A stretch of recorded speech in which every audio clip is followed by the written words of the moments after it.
Kembali lagi di satu meja The Forum dan kembali tadi pertanyaan kepada Mas Sukidi.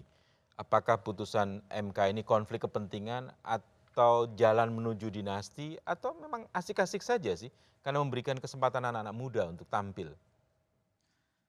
Saya melihat bahwa MK berada pada satu titik nadir yang sangat buruk bagi kebangsaan kita. Karena apa? Karena ini tentu saja bukan sekedar konflik kepentingan, Ya.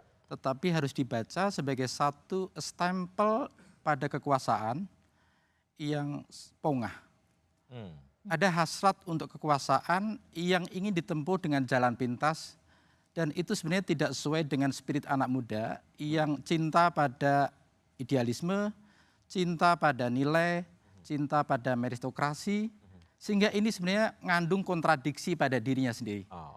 Pada anak muda cinta pada idealisme, tetapi yang ditempuh adalah jalan pintas.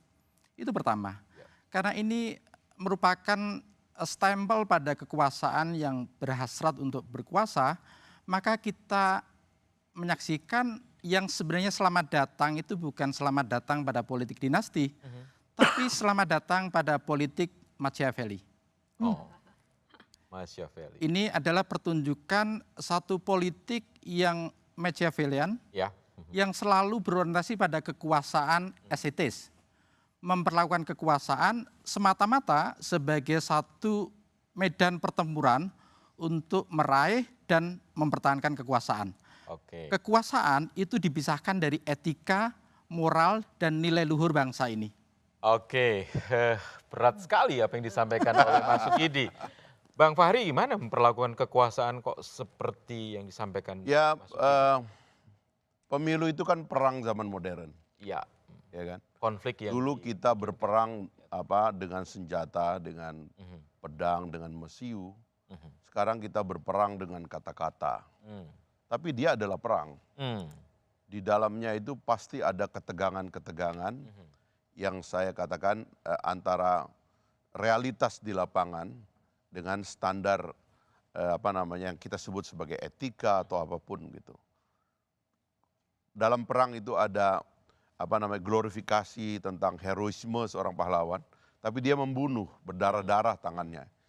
Itulah perang gitu. Dia selalu memiliki dua sisi dan pemilu itu adalah peperangan. Kalau orang tidak percaya bahwa pemilu itu adalah peperangan, itu adalah perebutan kekuasaan secara sah dan konstitusional gitu. Ya, Tapi kita jangan memanas-manasi ini sebagai satu barang haram, ya, sebagai sesuatu yang tidak luhur gitu, ya. dan mengembangkan kecurigaan yang berlebihan. Apalagi menurut saya, kalau ada ketidakdisiplinan kita untuk secara akademik membuat atau mentafsir terminologi-terminologi yang ada, itu lalu dinisbatkan secara serampangan, ya. Misalnya mendowngrade dinasti atau menegatifkan istilah dinasti. Dinasti itu darah. Ya. Gitu. Dinasti Hamengkubuwono sampai hari ini bertahan.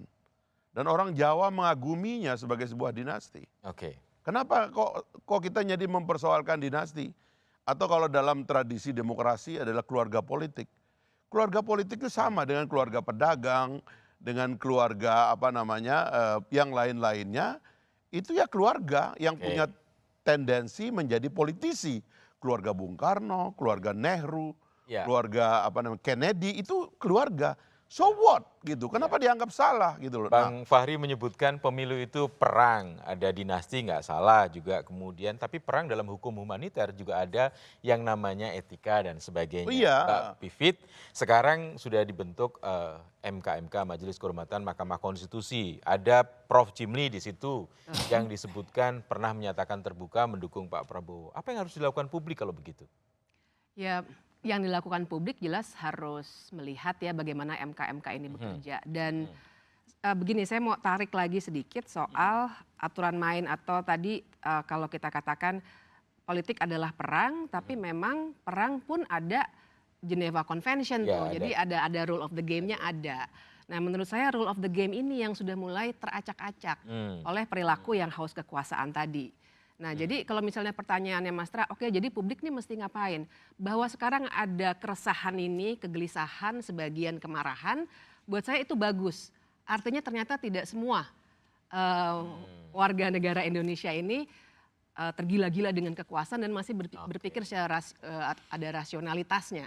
Dan untuk anak muda nih terutama ya, sebenarnya kan keliru juga kalau kita maknai bahwa ini membuka jalan untuk anak muda. Nah, kita harus lihat core-nya. Anak muda ini adalah anak muda yang punya privilege. Kalau Anda tidak punya paman hakim MK, tidak punya ayah seorang presiden, Anda tidak mungkin juga umur 36 tahun jadi calon wakil presiden. Itu yang harus kita pegang betul juga tuh, jadi jangan salah kaprah. Iya, apa yang disampaikan Mbak Bivit itu bisa mengancam suara Pak Prabowo Gibran gembos. Sebagai pendukungnya Bang Panel, apa yang mau dilakukan untuk itu?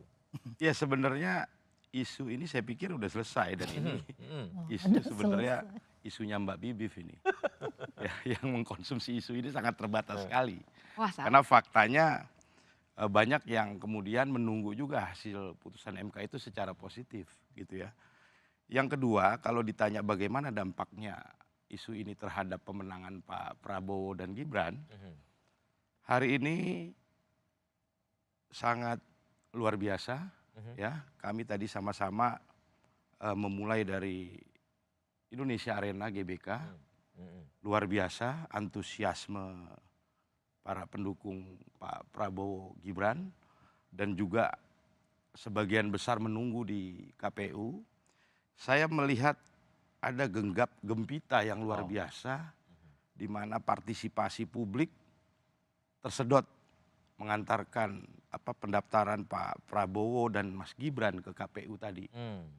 Saya melihat langsung bersama Bang Fahri juga tadi, ya gegap gempita rakyat itu luar biasa, antusiasnya, ya. Ini mirip seperti peristiwa 2014. Saya merasakannya di waktu 2014 dan di menjelang 2024 ini juga saya merasakannya. Saya merasakan itu. Ada gegap gempita yang luar biasa dari partisipasi rakyat dalam melihat Pak Prabowo Gibran. Dan ini sebagai sebuah harapan saya melihatnya. Gitu. Harapan ya? Ya. Jadi yakin satu putaran dong? Insya Allah. Insya Allah. Oke. Prof Lely, susah ya menjelaskan pada publik sekarang ini, komunikasi politiknya. Apa dampaknya kalau terhadap demokrasi di negara kita? Iya, kalau tadi Bang Fahri udah bilang perang-perangan, gitu. Memang politik itu adalah perang tak berdarah. Dan perang itu adalah politik berdarah, gitu ya. Jadi apa yang kita bicarakan hari ini, Mas Tra, kita yang berenam aja ini punya persepsi yang berbeda tentang satu topik, tentang politik dinasti. Konstruksi realitas hari ini yang disajikan di publik, yang katanya membuat bergetar tadi dan sebagainya, itu memang disediakan oleh banyak teori untuk menilainya. Misalnya Durkheim mengatakan konstruksi realitas itu kan bersifat subjektif, tapi bersifat objektif. Weber mengatakan enggak, dia objektif katanya gitu. Tapi George Herbert Mead mengatakan, itu kan sekedar simbolik rame-ramean itu. Lalu Berger Lukman menguncinya. Ini sebenarnya intersubjektif. Nah, inilah yang tengah kita lakukan hari ini. Bagaimana mempertemukan tentang apa tema tentang politik dinasti ini dalam dialog kita hari ini. Dan ini wacana, jangan lupa loh, media itu begitu cepat membentuk opini publik. Jadi jangan juga dikatakan tentang di MK itu sudah selesai. Buktinya kan ada yang menggugat gitu kan. Ada juga dibentuk Dewan Kehormatan, artinya belum selesai Mas gitu kan. Nah biarkanlah itu juga berkelindang berdasarkan 4 perspektif konstruksi realitas tadi.